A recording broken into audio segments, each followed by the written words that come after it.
Olá, sejam todos bem-vindos ao 9º Congresso Internacional de Ciências, Tecnologia e Inovação, ao 24º Encontro Anual de Iniciação Científica da Unipar.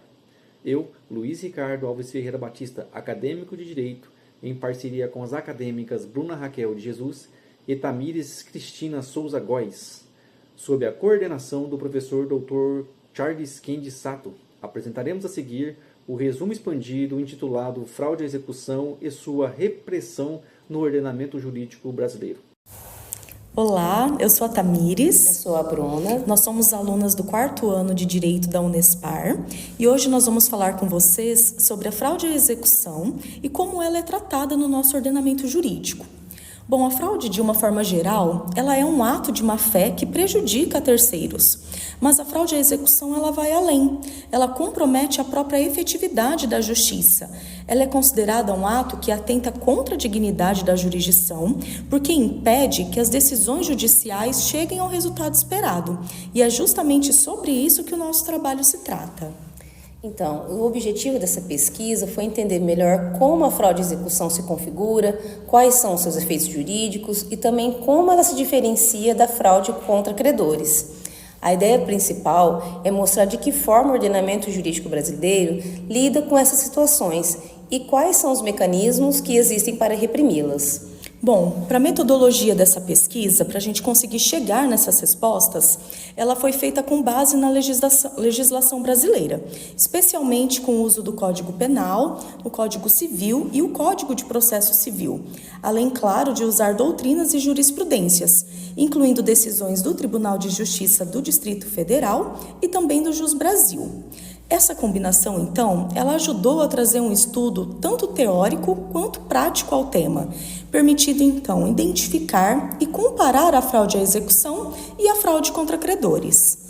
E os resultados que nós conseguimos mostraram que a fraude à execução acontece, de forma geral, quando o devedor transfere ou onera bens que já estão comprometidos em uma ação judicial.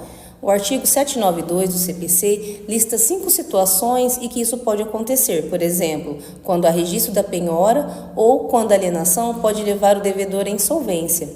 As consequências são bem pesadas.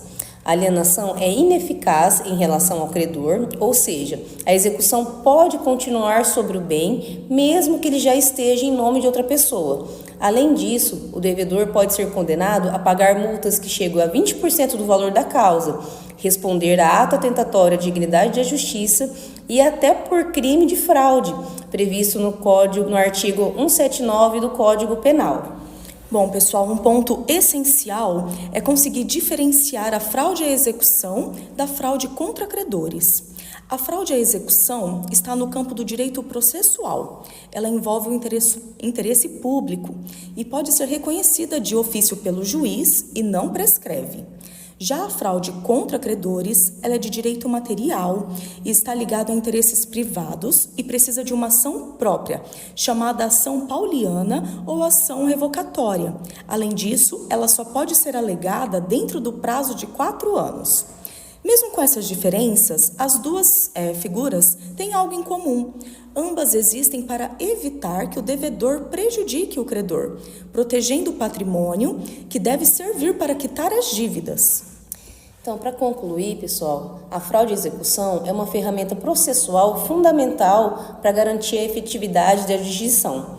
Ao tornar ineficazes os atos fraudulentos e aplicar sanções severas, o ordenamento jurídico reforça que a boa-fé deve prevalecer e que a justiça não pode ser enganada.